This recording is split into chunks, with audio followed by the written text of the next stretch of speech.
Mesdames, Messieurs, bonsoir. Merci de nous rejoindre sur votre télévision. Bienvenue à vous tous à ce nouveau numéro de Grand Débat. Aujourd'hui, nous allons vous parler des promesses faites par le président de la République, Félix-Antoine Tshilombo Tshisekedi, depuis son accession à la magistrature suprême le 24 janvier dernier, le jour de l'investiture. Plusieurs promesses dans plusieurs secteurs, plusieurs domaines de la vie du Congolais ont été faites. Où en est-on aujourd'hui, après pratiquement 8 mois de son règne dans cette première année? C'est avec les invités sur ce plateau que nous allons devoir en parler. On va parler de l'éducation, de l'agriculture, sur tous les plans, sur tous les secteurs de la vie du Congolais. C'est avec John Kumwimba, lui qui est cadre du PND, donc dans la plateforme Lamuka, que nous allons aussi en parler. Bonsoir. Bonsoir Richard, bonsoir à mes deux co-débatteurs. Je vois mon ami de l'UDPS et notre ami de la société civile. Et bonsoir à la population congolaise qui nous suit. Nous sommes là en tant que Lamuka. Et Freddy Kadiata, il est coordinateur provincial de l'association des jeunes professionnels de l'UDPS, une association affiliée à la Ligue des jeunes, ce parti présidentiel. Bonsoir. Bonsoir, bonsoir à tous. Et Jérémy Havre, qui est notre analyste indépendant. Bonsoir. Bonsoir, M. Richard. Bienvenue encore une fois. Merci, vraiment enchanté. Alors, la première question adressée tout naturellement à celui qui est au pouvoir, Freddy Kadiata. Il y a plusieurs promesses ainsi faites par le chef de l'État. À chaque déclaration, il y a quand même une promesse que le chef de l'État est en train de formuler. C'est comment vous, d'abord, vous accueillez ces promesses chaque fois? Merci beaucoup. Les promesses du chef de l'État, nous les accueillons avec beaucoup d'objectivisme. Parce qu'à notre sens, c'est l'espoir qu'il est en train de faire renaître dans le cœur des millions de Congolais à travers la République, qui pendant plus de 3 décennies n'ont vécu que la misère, la calamité, où ils étaient aux oubliettes dans le plan d'action du politicien congolais. Aujourd'hui, le chef de l'État, Félix-Antoine Tshisekedi, remet le citoyen congolais au centre des débats, au centre des discussions. Voilà pourquoi est-ce qu'il y a ces innombrables promesses à travers ces sorties médiatiques, à travers ces plans, à travers ces décisions. C'est tout à fait normal. Et nous, pour nous, comme pour les restes de nos concitoyens, nous pensons que c'est un message d'espoir pour tous les citoyens à travers la République. Alors, John Kumwimba, un message d'espoir, une lueur d'espoir lancée par le président de la République, comme Frédéric l'a dit tout à l'heure. Aujourd'hui, le Congolais est au centre des discussions. Et voyant les promesses que Fachi est en train de faire, je comprends qu'il n'est pas aidé. Et il y a plus de 67 conseillers qu'il a. Et c'est la preuve à suffisance que ces gens-là ne font rien. Il est préférable qu'il les remplace et qu'il garde même 2 ou 3 conseillers seulement. Aujourd'hui, ce n'est plus le temps au chef de l'État de nous faire des promesses. Est-ce qu'il y aura élection dans 2 mois? Il y aura élection, je ne sais pas, nous sommes en campagne électorale pour qu'il nous fasse des promesses. Il a fait les promesses lors de la campagne électorale. Il n'a qu'à concrétiser les promesses qu'il a faites. Déjà aujourd'hui. Mais non, lui, c'est plus le... Mais, ok, tu as fait les promesses lors de la campagne électorale pour que la population vote pour toi. Tu es au pouvoir et tu continues encore à faire les promesses. Ça ne se fait pas. Ça ne se fait pas. Il doit concrétiser maintenant ce qu'il avait promis. Je prends l'exemple typique. Lors de sa campagne électorale, il a dit, ils arrivent à Nairobi, Kamere sera Premier ministre si moi je suis président de la République. Aujourd'hui, le Premier ministre c'est Lunga Lunkamba.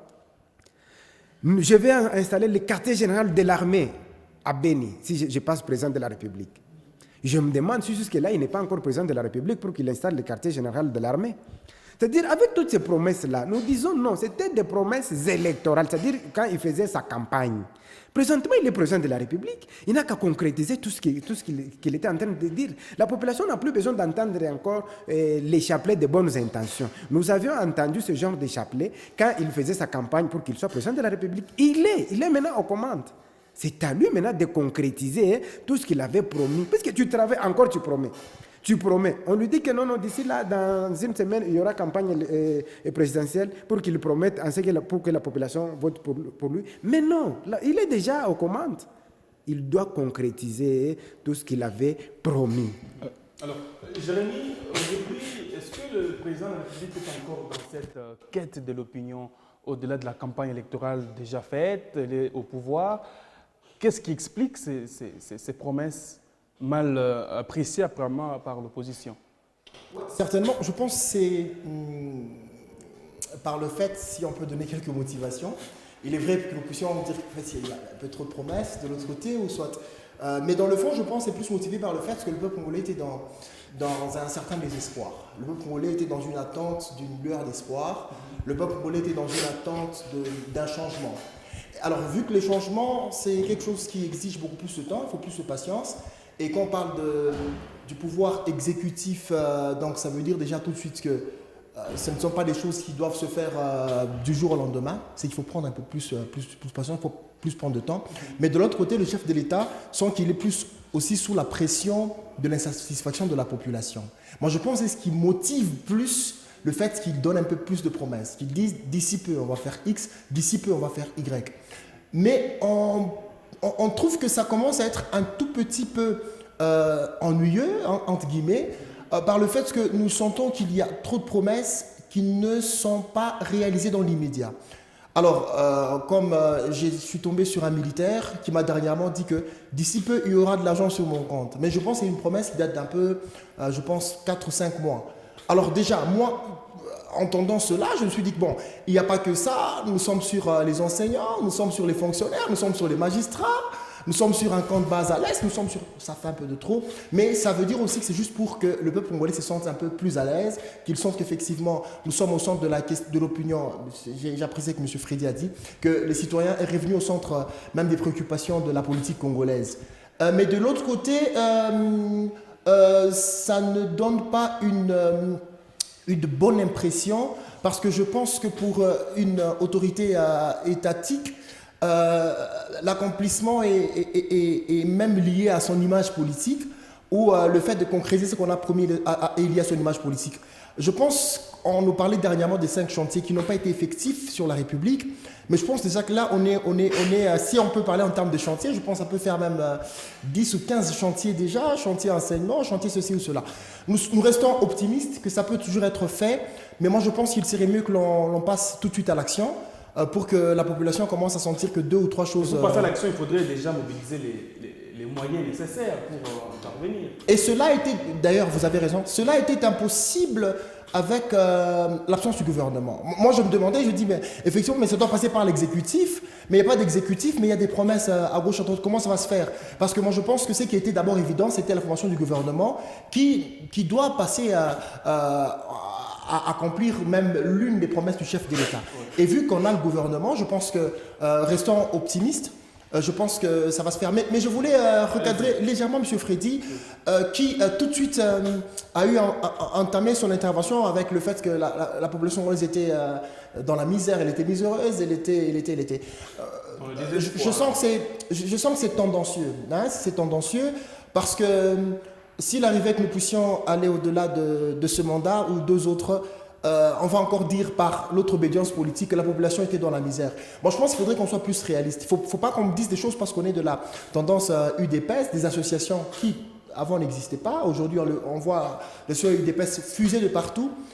Il faut plus qu'on puisse avoir la doctrine ou la philosophie de l'UDPS, mais pas la personnification du pouvoir des partis politiques dans ce sens-là. Donc là, c'est juste une parenthèse que je referme.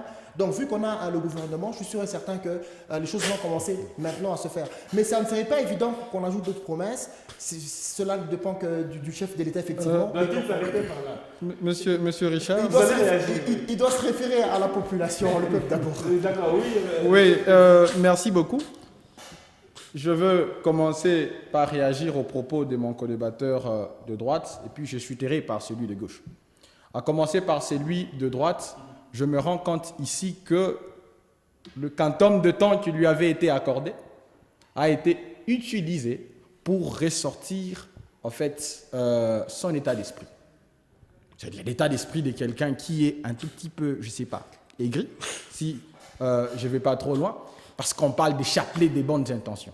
Je tiens à vous rappeler, messieurs, que ça fait depuis maintenant près de 3 décennies que la population congolaise n'a pas eu de promesses comme celle-ci.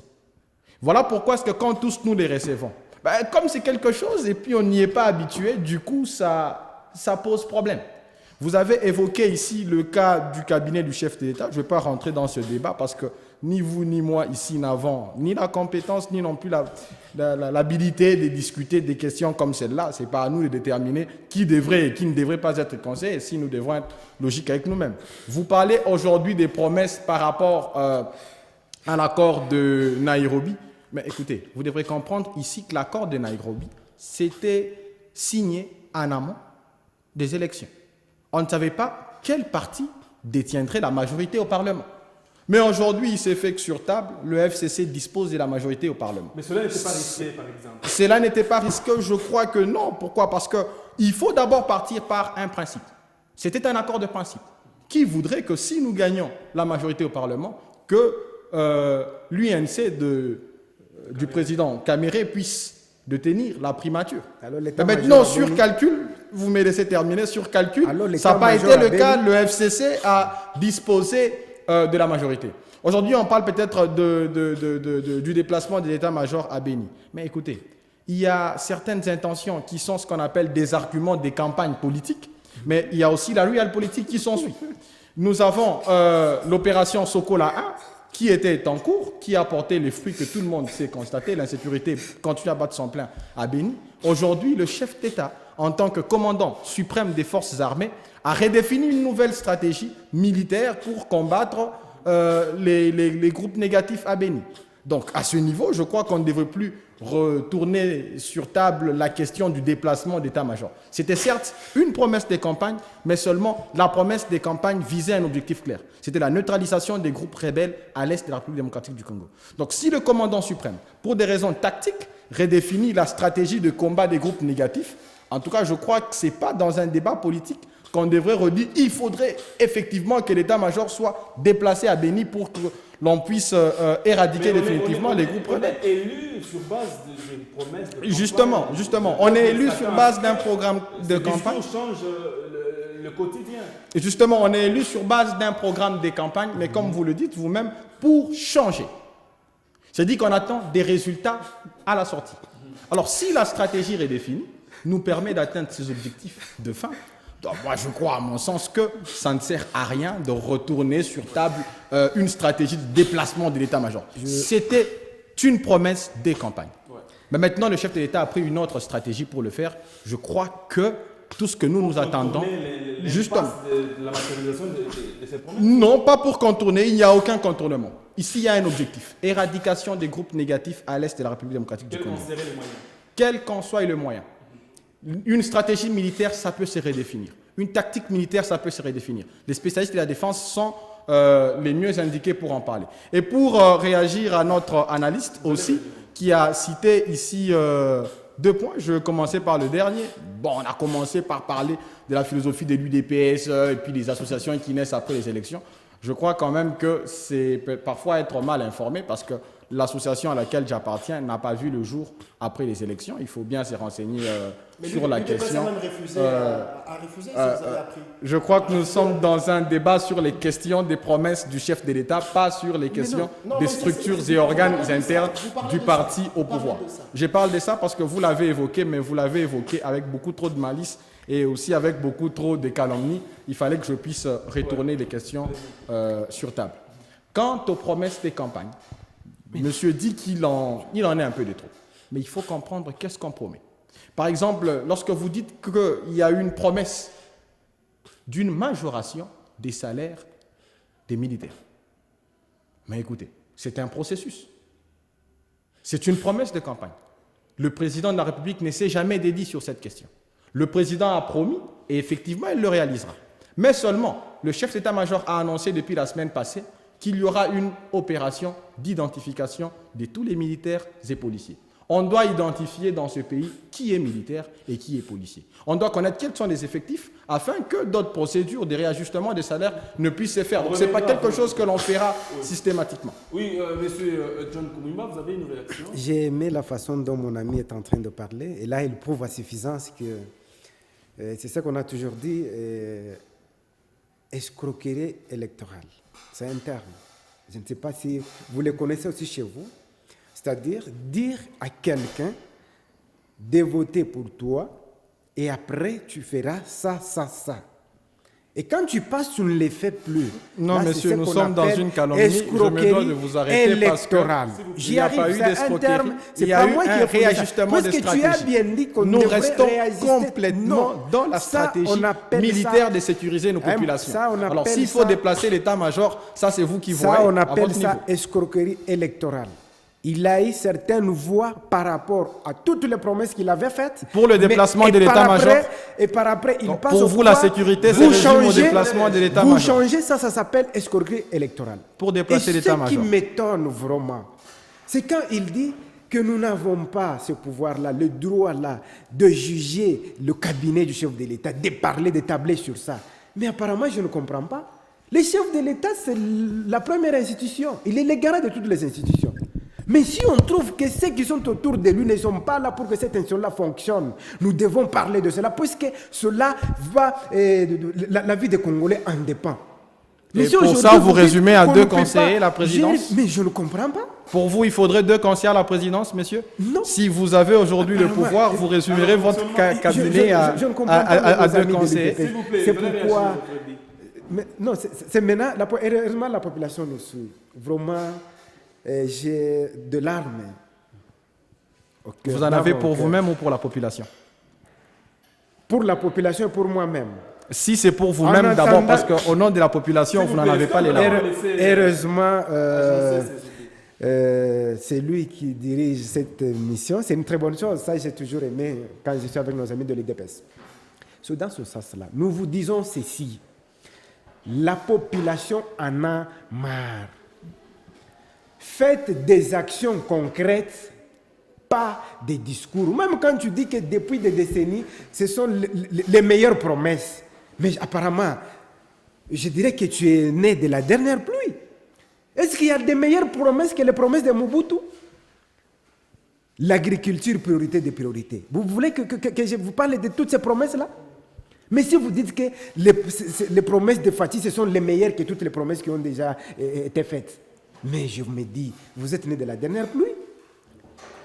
Je vous demanderai, je vous conseillerais de suivre les informations. Vous savez, si vous voulez aller de l'avant, tu as le droit de connaître d'abord l'histoire de ton pays, le passé, qu'est-ce qu'il y a eu, et tu comprends le présent, et par après, tu vois comment il faut prévenir pour le futur. Mais si tu n'es là que pour le présent et tu oublies l'histoire, je vous dis, mes amis de l'UDPS, vous n'irez pas loin.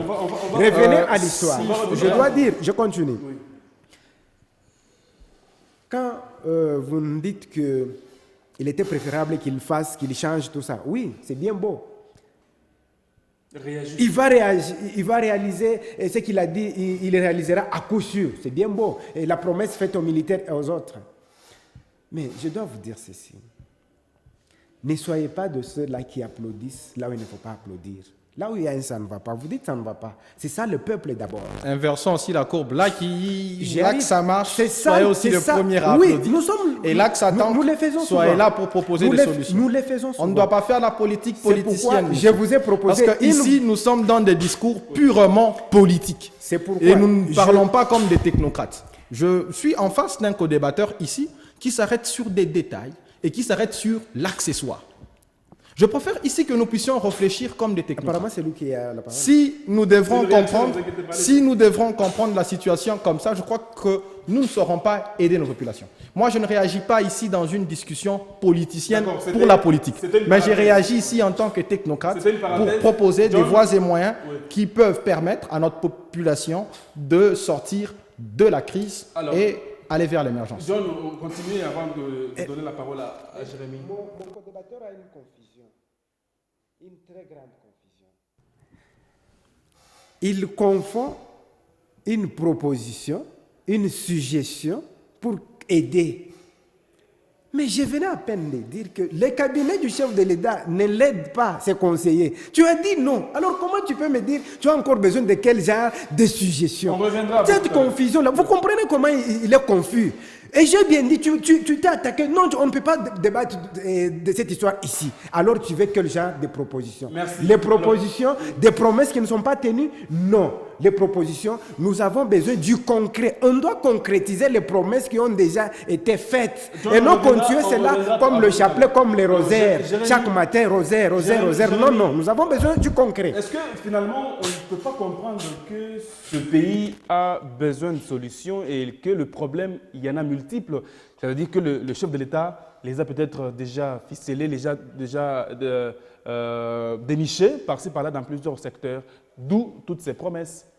Ouais, ça c'est vrai, effectivement, ça c'est vrai. Bon, c'est raison pour que j'ai dit avant que c'est peut-être aussi pour dire aux Congolais que qui sont dans cette attente-là, dans cette soif-là, de voir les choses changer, c'est aussi une manière de leur dire que je sais que vous avez besoin de ça, on va le faire.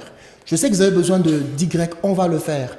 Je sais que vous avez besoin de ceci, on va le faire. Je me rappelle à une époque où il y a un chef d'État, je pense que vous allez découvrir sûrement juste par mon exemplification, c'est que on disait, mais il n'a pas parlé des élections. Il n'a pas parlé si les élections auront lieu ou pas, mais il n'a rien dit quand on attendait les grands discours. Mais par la suite, il l'a fait. Ça, c'est une technique politique aussi. Donc, il l'a fait alors que nous étions tous dans une sorte de désillusion, de désespoir dans ce sens-là.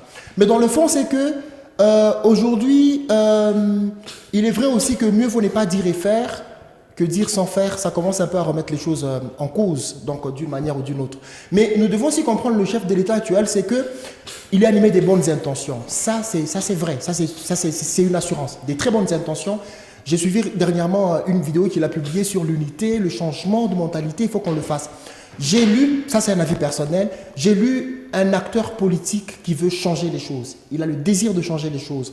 Et je pense même que le fait qu'il promet trop, ça justifie le fait que ça brûle en lui, il veut voir les choses changer.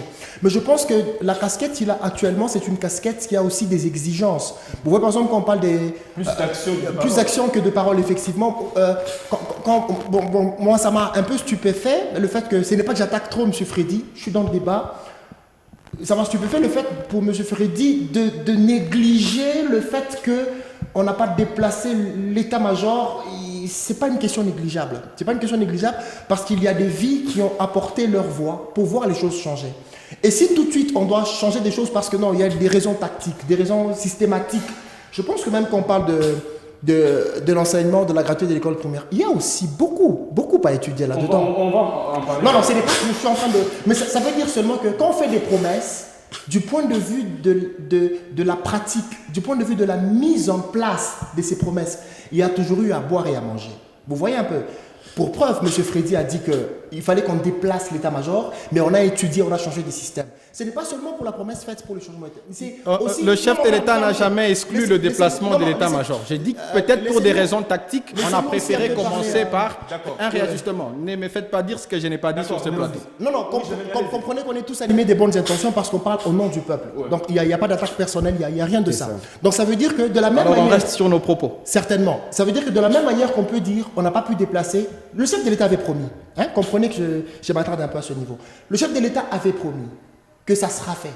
Mais aujourd'hui, ce n'est pas fait. Ce n'est pas encore fait. S'il vous plaît. Ce n'est pas fait. Ce n'est pas encore fait. Si vous prenez Il avait dit une fois élu. Vous allez me dire que Tshisekedi n'est pas encore élu. Il va attendre les élections de 2023. Donc, vous remettez en doute Monsieur Freddy, je pense son élection. Heureusement, tu es là. Permettez que je Il vous remet en doute l'élection de Tshisekedi. pour qu'on puisse un peu relever les débats. Permettez que je vous fixe. Il n'y a pas d'attaque personnelle. Je pense que les questions que nous posons, que je me pose en tant qu'analyste politique indépendant, en tant que monsieur, mon ami John, il est de la Mouka, c'est aussi normal que vous vous posiez les mêmes questions. Quand vous posez des questions genre, mais Aben, qu'est-ce qui va se passer? Vous ne péchez pas contre l'UDPS. Permettez. C'est normal que vous puissiez vous poser les mêmes questions. Ce n'est pas que quand nous nous posons des questions, nous ne sommes pas congolais, nous n'aimons pas l'UDPS. C'est ce qui a tué ce pays, c'est parce qu'on n'aime pas analyser les choses. Vous devez aussi vous poser les mêmes questions à notre place. en tant que Congolais. C'est comme ça que ça doit se passer. Donc ça veut dire déjà que cette promesse qui a été faite avait redonné espoir. Mais si aujourd'hui on doit parler d'un réajustement, ça c'est vrai. La promesse faite ne doit pas aussi être accomplie tout de suite. Ça, on n'a pas qu'à refaire. Il faut respecter effectivement. Mais maintenant le problème c'est quoi? Si juste pour une seule promesse, on prend beaucoup de temps. Mais si on en a fait déjà 15, voilà le problème. Vous devez vous poser aussi cette question. Ça veut dire que 15 pour une promesse qui commence à prendre déjà une année, vous voyez, on a que 5, c'est sur 5, donc il reste déjà 4 ans. Mais il y a 15 autres promesses qui ne sont pas encore faites. Parce que je vous dis que même quand on parle de la baisse de la farine de maïs, un politicien peut passer le matin et dire « Allez, faites que ça soit à 12 000 ». Ça peut se dire, mais économiquement parlant, c'est impossible. Donc ça veut dire qu'il y a des réalités économiques qui doivent faire à ce que la décision, la promesse faite là, soit respectée. Aujourd'hui, on nous dit qu'il y a des réalités militaires qui font à ce que l'état-major ne soit pas jusque-là déplacé. Vous devez aussi vous poser ces questions, parce que c'est pour le peuple qu'on se pose ces questions. Je pense que ma réaction relativement à ça, malgré que je me suis, je ne sais pas si je me suis égaré de votre, vous avez répondu. de votre question. Alors, Freddy, il y a une promesse là, toute récente, là, c'est d'ailleurs sur cette problématique de la gratuité de l'enseignement. Il y a récemment, d'ailleurs, pas plus loin qu'hier, le tout nouveau ministre de l'Éducation ou de l'Enseignement qui a dit que la gratuité sera déjà effective déjà ce mois. Donc, les enseignants vont percevoir leur argent ce mois. C'est un tout petit peu en contradiction avec le chef de l'État qui avait lui annoncé déjà à partir du mois d'octobre. Alors, comment vous pouvez lier ces deux promesses Bien, je veux réagir à la promesse sur la gratuité de l'enseignement, qui est d'ailleurs une bonne nouvelle pour nos populations. Mais avant tout, je tiens à signaler au duo, la Mouka en face de moi ici, que la nation a une façon de se gérer. On ne gère pas la nation sur de l'émotion, ni même sur ses états d'âme. La gratuité de l'enseignement. Le président de la République promet la gratuité de l'enseignement. On promet la gratuité de l'enseignement pas à une date, mais sur une période d'année scolaire. On se comprend. Lorsque la promesse sur la gratuité de l'enseignement est annoncée par le chef de l'État, nous n'avions pas encore un gouvernement. Et je crois que c'était encore dans toutes nos têtes. Est-ce que le gouvernement sera publié, oui ou non? Aujourd'hui, le gouvernement est publié. Et la bonne nouvelle, depuis Brazzaville, au forum sur l'investissement en Afrique, le chef de l'État annonce que des dépenses du budget sur l'enseignement passeront de 8 à 20%. Passeront de 8 à 20%. Ce qui rapproche le seuil admissible et recommandé par l'UNESCO. Je crois quand même qu'il y a des points positifs que l'on doit souligner. On ne doit pas faire seulement ici des discours politiques, des débats politiques, des critiques juste pour que nos compatriotes comprennent que, écoutez, par ici ça va mal, si c'est nous qui sommes au pouvoir, ça ira mieux. Il y a toujours eu un début. Quand on dit qu'on passe à la gratuité de l'enseignement, nous sommes un grand pays, estimé à plus de 80 millions d'habitants. Vous pensez que c'est comme ça qu'on décrète aujourd'hui la gratuité de l'enseignement et que demain ça passe comme ça? Alors que les dépenses liées à l'enseignement étaient encore à 8%. Je crois que c'était ça le scepticisme de nos amis en fait de la Mouka. Je crois que mes deux co-débatteurs ne me contrediront pas du tout. Vous contredisez. C'était ça la dépense. C'était ça. Ai-je la parole ou pas? Je crois que j'ai demandé que les émotions, si nous pouvons les taser, afin d'écouter les idées. Merci beaucoup pour la réaction à chaud. Je vais poursuivre. Les dépenses, lors de cette annonce, étaient autour de 8% du budget. Aujourd'hui, le chef de l'État, tout le monde s'est posé la question. Je crois que ça sera impossible. Et je crois que les prophètes des malheurs du côté de la Mouka criaient au nom de la grève. Ils disent dans 2, dans 3 mois, il y aura grève, on ne saura plus payer les enseignants. Parce qu'ils misaient sur ces 8%. Maintenant que le chef de l'État fait passer des dépenses de 8%, nous irons à 20%. Et le ministre précise qu'à partir du mois de septembre, toutes les dépenses seront effectuées. Ça signifie que les enseignants seront payés. Ça, c'est quand même une lueur d'espoir. Ça, c'est du concret. C'est ça le concret qu'on était en train de réclamer ici. Et je crois que c'est un début. Parce que quand on quitte de 8% à 20%, je crois quand même que pour les technocrates, si il y en a encore, ils voient quand même les choses un peu plus positivement. Mais pour les prophètes des malades, bon, je crois que du côté de la Mouka, on ne peut qu'écrier. On aimerait même que ça aille à 70%. Et quand ça arrivera à 70%, on nous dira qu'on a privilégié l'enseignement au détriment d'autres. Je crois que dans les débats politiciens, les politiciens savent bien manager avec ça. Mais pour nous, les technocrates, au niveau des chiffres, il y a satisfaction. Alors, et il y a lueur d'espoir. John Koumimba, techniquement parlant, ce n'est pas une façon d'apaiser bien assez considérablement le pessimisme dans cette gratuité de l'enseignement. Vraiment, Passer de 8 à 20% dans les en dépenses. suivant les propos de mon co-débatteur Parlez de mes idées plutôt que de moi. de l'UDPS, je me dis que le peuple congolais est malheureux avec la gestion de l'UDPS à la tête de notre pays. Mais c'est inconcevable. Lui-même l'a dit. Kambinji, le ministre, l'a dit. Je vous dis, fortement, il est en train de crier qu'au mois de septembre, il y aura gratuité. Les écoles qui ont perçu l'argent. Il y a un trou de mémoire par ici. Est-ce que vous pouvez parler techniquement des idées plutôt que continuer à faire le mur de lamentation? Laissez-moi parler. On devrait rembourser. Curieusement, quand vous me dites que ça passe de 8 à 20, avec quel budget? Vous devez savoir une chose. La bonne gouvernance commence d'abord par le respect des textes et de nos lois. Dans le budget passé, dans le budget que nous avons présentement, l'enseignement c'est de 5 à 8%. Et vous me dites, avec d'ailleurs, c'est une très bonne question qu'on t'a posée. Ne voyez pas qu'il y a contradiction? Le président de la République qui dit au mois d'octobre, le ministre hier qui dit au mois de septembre. Tu n'as pas su répondre à cette question-là. Monsieur, si on annonce au mois d'octobre et que ça s'est fait un peu plus en amont. Mais c'est ce que je vous dis. La rentrée scolaire commence quand, monsieur? Mais je ne comprends pas. Nous commençons la rentrée scolaire au mois de septembre. Ça, c'est une bonne nouvelle. Je veux vous demander quelque chose, monsieur. S'il vous plaît. Avec un peu d'honnêteté, est-ce qu'on peut rester technique? Non. Est-ce qu'on peut rester sur les chiffres et sur le Il faudrait qu'on... Parce que vos réactions sont des réactions sur ma personne. Il faudrait qu'on te fasse comprendre là où vous ne comprenez pas. Du côté de l'UDPS. Une mauvaise compréhension. Une compréhension biaisée. Une compréhension basée sur vos émotions. S'il vous plaît, Freddy. On ne peut pas traiter sur des questions comme celle-là. Je dois vous dire ceci. Heureusement, la population nous suit. La population nous suit. Oui, dites-leur ce Au qu'ils veulent moment où je entendre. te parle, c'est utopique ce que vous êtes en train de faire. C'est quoi l'utopie? Vous avez parlé de la gratuité. Je ne sais pas, peut-être tu es seulement à Lubumbashi. Parlez, Tu messieurs. es seulement Achevez dans ton votre idée, mouvement. s'il vous plaît. À l'intérieur de la province, beaucoup d'enseignants sont de nouvelles unités qui ne touchent pas. Et d'autres ont été admis sous statut l'année passée qui ne sont pas encore bancarisés. Votre Premier ministre et le ministre de l'Enseignement, du Budget et Finances se basent sur l'effectif qu'ils ont toujours payé chaque mois. Vous avez voulu que ça s'efface à l'annonce du chef de l'État, monsieur? Mais je ne te comprends pas. Alors maintenant, posez-vous la question si vous êtes réellement, permettez les termes, si réellement vous avez la réalité du pays, mais je vous dis à l'UDPS, vous n'en avez pas. Effectivement. Je continue. Si Pourquoi vous n'avez pas la réalité du pays? Notez quelque part, vous allez Au mois de septembre, il dit qu'il va payer les enseignants. Ces nouvelles unités-là, et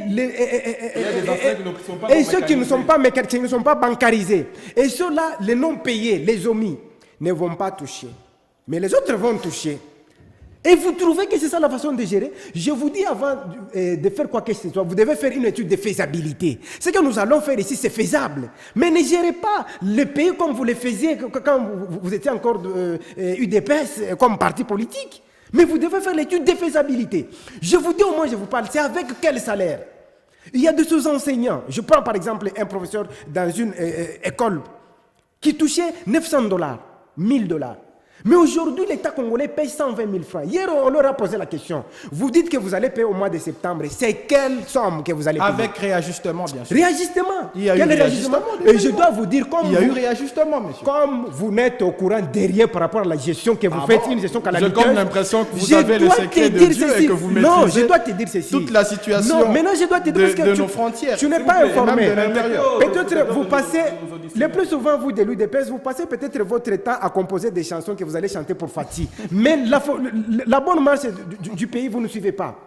Il a dit qu'on devrait donner les frais de fonctionnement aux écoles. Vous savez, on a donné combien? On est passé de 39 000 à 50 000 francs. Et vous me dites que réellement une école va fonctionner? Mais vraiment, c'est regrettable. C'est pourquoi je vous dis, abandonnez cette mauvaise pratique de composer seulement les chansons et pour l'autre. Suivez la bonne gestion, comment les pays... Non, c'est ce que je vous dis. Monsieur Richard, je me dois d'arrêter, monsieur John.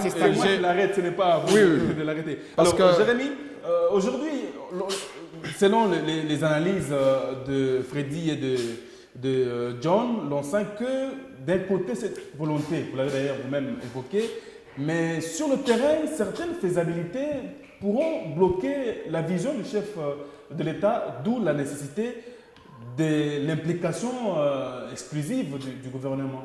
Oui, certainement, il faut l'implication exclusive du gouvernement, malgré la volonté, effectivement, mais il y a une procédure à respecter. Malgré la volonté, effectivement, il y a un échelonnement, il y a des réalités techniques et autres, effectivement, donc dans ce sens-là. Mais dans le fond, je pense que pour qu'aussi on veut être un peu plus instructif avec les téléspectateurs qui nous suivent, je pense déjà... Monsieur John, il est vrai que nous puissions avoir des obédiences et tendances politiques, mais quand ça nous rentre tôt, ça nous déborde, ça biaise un peu notre manière de voir les choses. Parce que quand on dit que le chef de l'État a promis que ça sera effectif au mois d'octobre et que le ministre on sous-entend déjà de manière technique, de manière administrative même, que agit sous l'égide du Premier ministre, et ça veut dire qu'il est dans les visions du chef de l'État. S'il dit que ça sera pour le mois de septembre, je ne pense pas que l'on puisse émettre des critiques négatives. Je ne pense pas.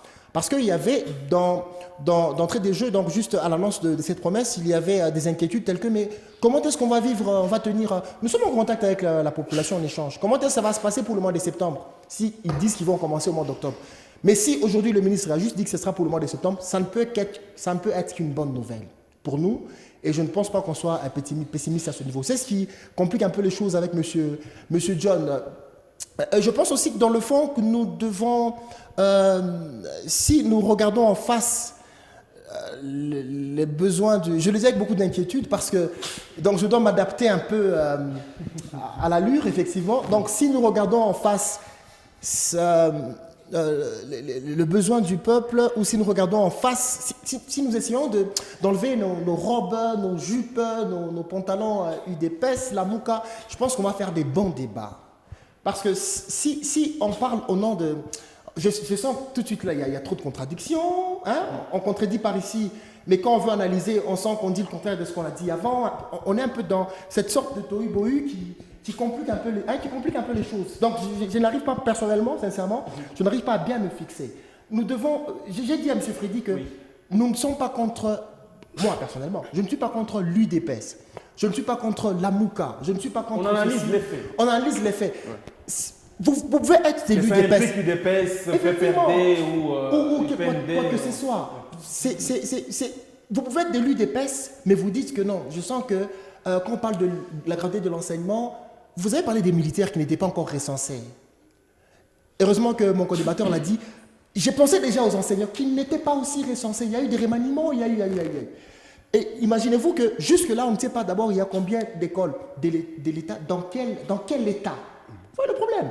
Je vous apprends qu'il y a des écoles qui ont fermé. Des écoles de l'État. Malgré la promesse, je l'ai dit l'autre fois dans Actu Soir, malgré la promesse de la gratuité, on dit non, par ici on ferme. Il n'y a pas de banc, il n'y a même pas de prof. Ce sont des réalités. Ce n'est pas que quand vous êtes de l'UDPS, vous posez ces questions, vous n'êtes plus de l'UDPS. C'est ce qui a tué ce pays. Parce qu'on pense qu'on doit chanter que pour Mobutu. Il faut qu'on chante. Non. On peut chanter pour lui, mais on dit que mais je sens que là-bas, ça ne profite pas. Vous ne péchez contre personne. Vous faites un peu, mon frère. C'est qu'il faut qu'on puisse réajuster les choses. Donc, si on réajuste dans ce sens-là, on va faire des très bons débats. Donc, ça veut dire déjà, monsieur Richard, relativement à votre question, c'est que pour ce qui est de la gratuité de l'enseignement, c'est une très bonne nouvelle. Nous devons l'accepter comme ça. Mais n'empêche que nous nous posions la question de savoir qu'il y a des enseignants qui, dans leur organisation, avaient 200 000, 300 000, mais qui vont toucher moins.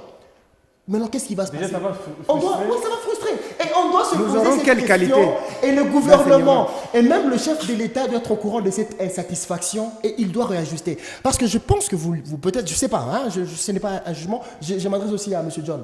Le chef de l'État je précise qu'il est animé de très très bonnes intentions.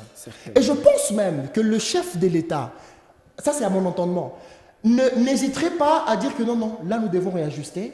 N'hésiterait pas à dire que non, non, oui, là il faut que nous puissions revoir. La politique n'est pas drastique. Nous ne sommes pas des dieux, que ce que je fais, c'est ce qui doit être fait, ça doit se faire comme ça. Donc ça veut dire que vous pouvez aussi admettre aujourd'hui que oui, oui, c'est vrai, il n'y avait pas de gouvernement. Parce que déjà, quand vous dites qu'il y aura gratuité, avant la sortie du gouvernement, les gouvernements verraient que c'est réalité. On empêche que vous reconnaissiez cela. Qu'est-ce que ça vous coûte? Vous êtes élu d'EPS. Et aussi, M. John, je ne pense pas qu'on puisse penser que vous, l'UDPS, quand vous prenez les pouvoirs, ce n'est pas l'UDPS qui a pris le pouvoir. Le chef de l'État qui est là, le chef de l'État de tous les Congolais. Ça veut dire, et l'UDPS, je pense même que le chef de l'État l'a refusé dernièrement à Kin.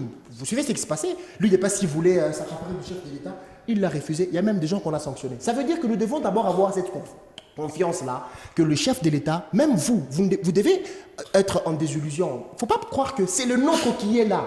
Non, non. Et le chef de l'État. Le PPRD doit évoluer en tant que PPRD. Si vous évoluez comme ça, vous allez disparaître comme le MPR. Admettez que je vous dise ça. Mais si vous acceptez que le chef de l'État qui est là, c'est le chef de l'État, nous sommes l'UDPS, il y a le PPRD, il y a la MOUCA, il y a le MLC, il y a ceci. Le pays va évoluer et les institutions vont rester. Alors, la dernière question sûrement, la mise en œuvre, ça c'est une autre promesse, la mise en œuvre de la transformation des matières, c'est-à-dire qui viennent de sous-sol, c'est quand même une promesse qui date de très longtemps, c'est-à-dire la transformation locale pour exporter. Certes, c'est bénéfique pour le budget, c'est bénéfique pour les recettes de l'État et aussi pour les emplois. Le chef de l'État l'a promis. Et est-ce que c'est une situation aussi adéquate en cette période? Bien, merci beaucoup. Mais vous permettrez qu'avant que je ne réponde à la question, que je réagisse un peu à ce qui vient de se dire ici.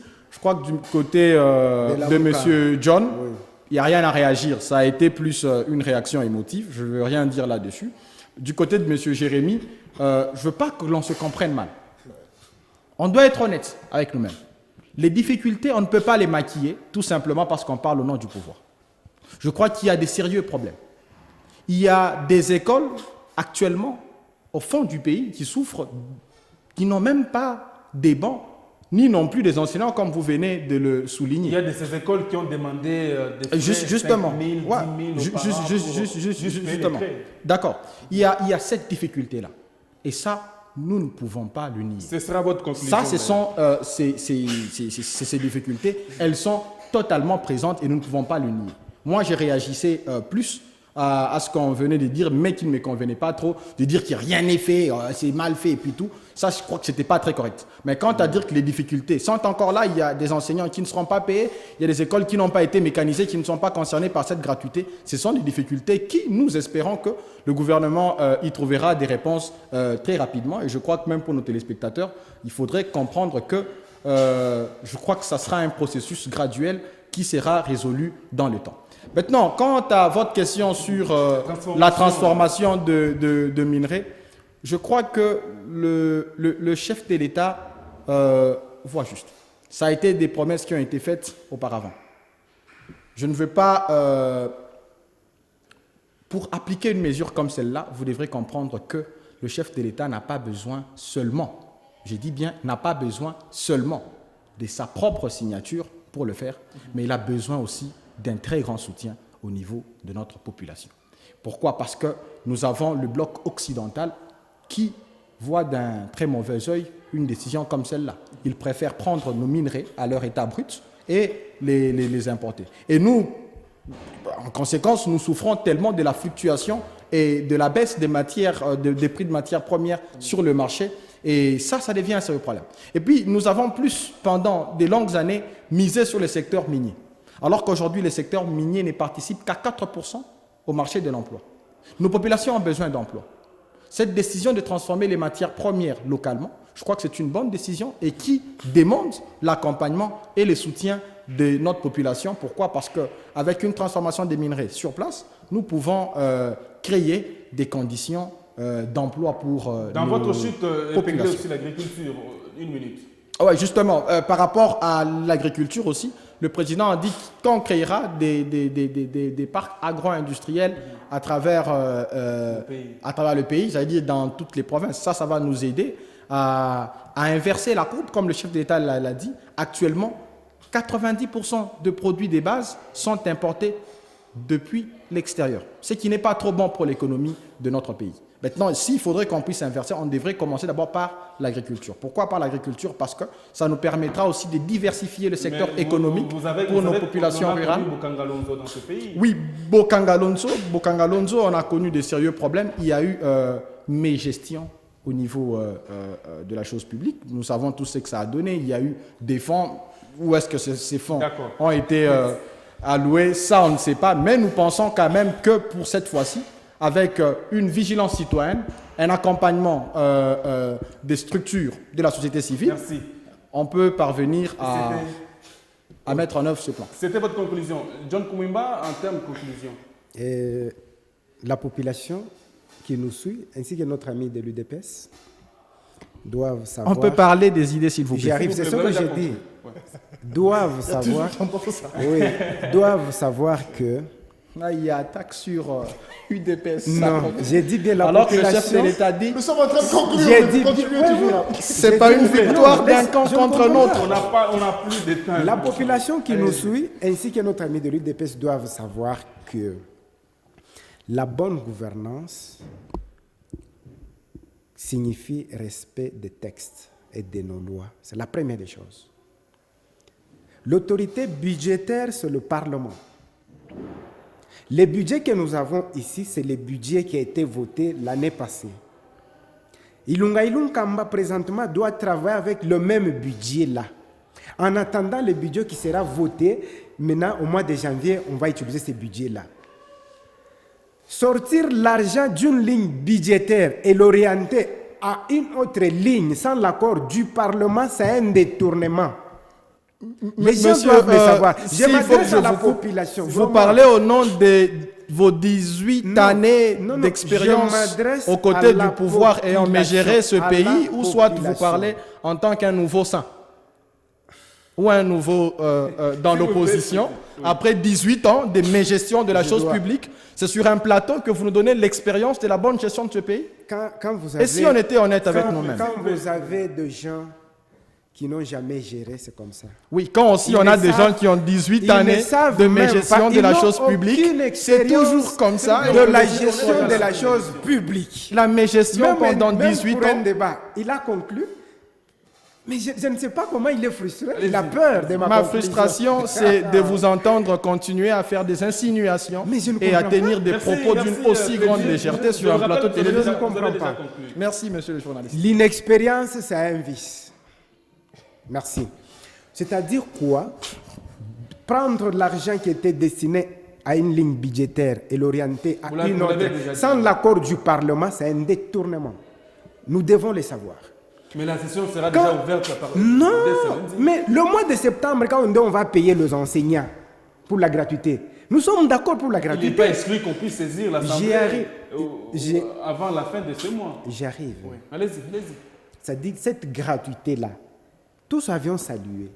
Mais on doit respecter les normes, nos lois. C'est ça, c'est ce que je vous dis, ça la bonne gouvernance.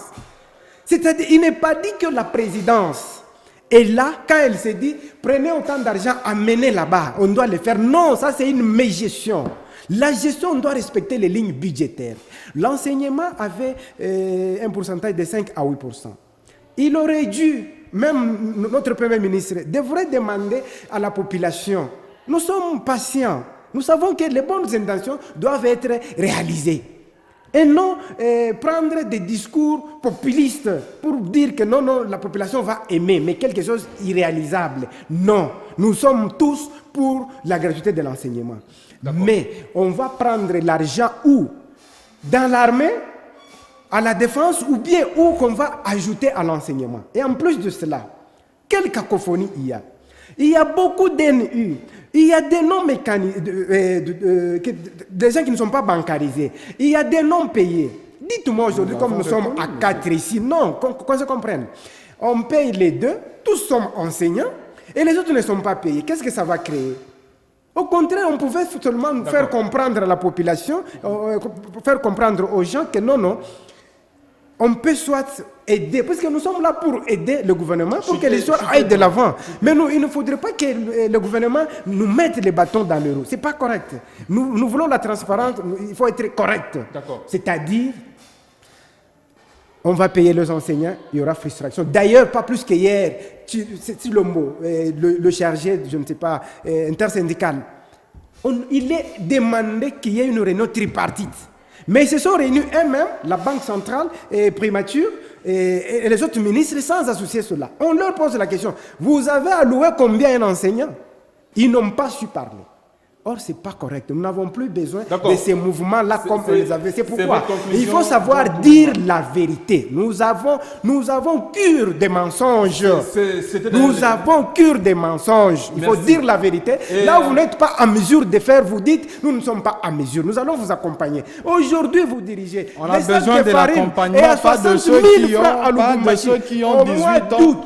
Au mois de septembre, la farine de maïs à Lubumbashi n'a jamais connu ce prix. Au moins au mois de janvier et février. Mais vous êtes là après, vous dites le peuple d'abord. En plus de cela, nous vous dirons, vous devez d'abord balayer votre chambre avec le détournement de 15 millions de dollars. Tout ça. Mais pour nous parler des changements de mentalité, mais dans votre chambre, on détourne. Et on adresse tout ça. Vous devez d'abord arranger votre chambre, que votre chambre soit propre. Maintenant, vous allez demander aux gens de changer de mentalité. Je crois que nos téléspectateurs attendaient des idées plutôt que des insinuations, M. John. Des conclusions, qu'est-ce qu'on peut retenir de toutes les promesses du chef de l'État? C'est à vous maintenant de clore le débat. Merci beaucoup pour ce privilège. Je pense qu'on peut retenir seulement que le chef de l'État a animé des bonnes intentions. Comme je l'ai dit, je pense que c'est pour la 3e fois que je dis cela au cours de l'émission. Il a animé des très bonnes intentions. Il a en lui le désir de voir les choses changer. Et non seulement lui, et aussi la population congolaise. Il est animé, je vois par les tournées qu'il est en train de faire, donc il veut que la RDC rentre au centre de l'économie internationale, au centre de la politique internationale, au centre de la diplomatie. Il est en train de réajuster les choses parce que nous devons l'admettre jusqu'à un certain moment. On a fait presque 2 ans et demi, je pense, donc 2 ans et demi de presque transition avec des tractations à gauche à droite. Cela est noté. Ça, c'est une très bonne chose. Nous devons vraiment l'admettre. Mais seulement, je pense que ça, c'est un devoir pour tout Congolais. Nous devons tous aussi savoir que ces promesses demandent un peu plus de temps. Ces promesses sont teintées de beaucoup de réalités techniques. Ces promesses ont été d'une complexité un peu compliquée qui demande la présence des experts pour arriver à mener cela à réalisation. Moi, je pense que cela n'est pas seulement du point de vue de la population qui doit comprendre cela. Je pense que même nos autorités aussi doivent comprendre qu'il faudrait que nous puissions voir dans quelle mesure où nous devons peut-être mettre un peu d'eau dans le vin pour savoir comment est-ce que nous allons passer maintenant à réalisation. Je pense qu'il est temps que l'autorité ou le pouvoir en place puisse passer, parce qu'il ne nous reste que 4 ans. Demain, qui sait ce qui va se passer? Mais dans le fond, nous devons continuer à soutenir le chef de l'État dans sa bonne marche pour le règlement de la RDC, et aussi savoir que les choses, si ce n'est pas facile, hein, la RDC, on ne peut pas changer les choses du jour au lendemain. Je pense même que ça peut mettre même 50 ou 100 ans pour que les choses changent. Mais je ne peux pas conclure ce débat sans saluer le fait que le chef de l'État a mis en place la commission de changement de mentalité. C'est ce qui fait qu'il se passe des choses dans la Chambre, qu'il se passe des choses de gauche et de droite, qui ne sont que des présomptions, mais le changement de mentalité, je pense que c'est une évidence en RDC. Merci à vous, Jérémy, d'avoir participé à cette émission. Merci à vous, Freddy. Merci à vous, John Koumimba, de votre présence. Mesdames et messieurs, c'est la fin de ce grand débat d'aujourd'hui. Merci à vous tous de l'avoir suivi avec attention particulière. Le programme est toujours en continu sur votre télévision. À la prochaine édition, bien évidemment, au prochain rendez-vous avec la même détermination, toujours sur votre télévision. Bye bye.